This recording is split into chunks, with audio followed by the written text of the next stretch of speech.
Bisa jadi misalnya orang tua menghibahkan tanah kepada salah satu anaknya. Akan tapi tidak ada saksi. Tiba-tiba satu anak mengaku, aku telah dihibahi tanah. Oh, nggak bisa langsung diterima. Misalnya saya punya orang tua.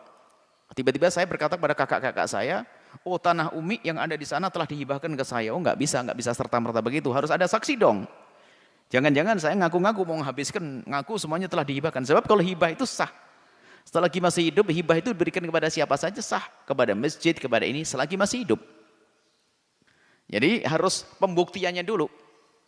Dengan saksi. Ada 2 saksi yang bisa, orang jujur yang bisa menyaksikannya.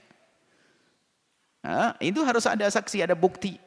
Apakah hitam di atas putih? Kalau tidak dengan saksi orang yang hidup di kiri kanannya. Nah, atau dengan bukti-bukti yang menjadikan orang percaya. Kalau memang tidak ada tanda ke sana, ya nggak boleh, nggak bisa kita memaksakan. Satu. Yang kedua, di sisi lain, kalau kita melihat tanda kejujuran, nggak perlulah kita berbohong, mendustakan. Misalnya apa? Salah satu saudara kita mengatakan, ya akhi, saudaraku semuanya, ingat enggak mobil yang kecil yang sudah riat di sana itu? Waktu itu kan saya bawa ke rumah, kemudian tiba-tiba ayah mengatakan, sudah kamu ambil saja. Ya masuk akal karena barangnya kecil. Tapi kalau tanah berhektar-hektar tiba-tiba hibahkan ke saya, diam-diam, ini perlu dicurigai juga. Jadi hati-hati ya.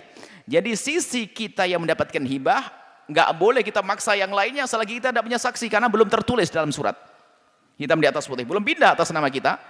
Bisa jadi saya bohong kok. Untuk meraup, untuk mengambil peninggalan yang lebih banyak lagi. Bisa jadi saya bohong. Maka justru yang lain itu jangan gampang percaya. Setiap orang mengaku dirinya dihibahi, jangan gampang percaya, itu bahaya. Nanti ada orang tetangga, loh kemarin bapakmu telah menghibahkan tanah sebelah ke saya. Ayo mau apa, yuk. Ini harus hati-hati di sini. Tidak semua orang yang mengaku telah diberi lalu dipercaya. Harus ada bukti. Dalam Islam semacam itu.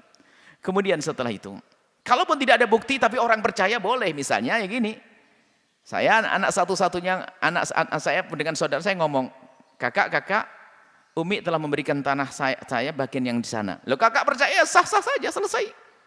Tapi kakak saya berhak untuk menolak karena apa? Saya nggak bawa saksi. Tapi kalau terjalin cinta di antara kakak dan adik, nggak akan ada saling mencurigai. Pertama, tidak ada yang bohong. Kedua, tidak ada yang mencurigai. Kemudian, jika ada orang tua membagi di saat masih hidup, jadi berpindahnya harta dari orang tua ke anak ada 3 model, 3 macam. Yang pertama adalah hibah adalah diberikan waktu hidup. Kalau hibah mah bebas, syaratnya adil gitu saja. Enggak pakai aturan-aturan seperti waris. Bisa adil, sama, semua dibagi duit sama, asalkan adil. Kalau dalam urusan hibah, biar semuanya habis dihibahkan juga sah kok. Hibah. Yang kedua adalah waris. Kalau hibah memberi saat hidup. Kalau waris, harta berpindah setelah mati. Kalau wasiat, pesannya waktu hidup, baginya setelah mati. Itu. Antara hidup dan mati itu wasiat. Jadi kalau aku mati, nak tolong tanah ini berikan ini, wasiat. Nah ini Anda menanyakan itu telah berwasiat, wasiatnya kayak apa sih? Jangan-jangan sudah hibah. Kalau sudah hibah waktu hidup, selesai urusannya.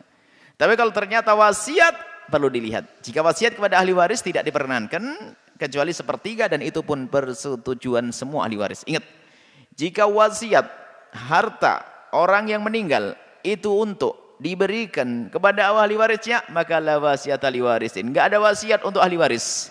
Berlaku hukum pembagian. Pembagian waris, bukan wasiat.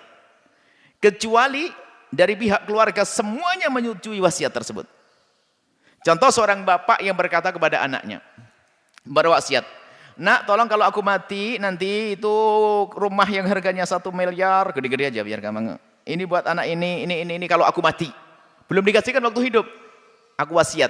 Kalau setelah mati dilihat dulu 1 miliar itu sampai sepertiga atau tidak. Kalau 1 miliar itu adalah lebih dari sepertiga, lebihnya pasti tidak boleh sama sekali diwasiatkan.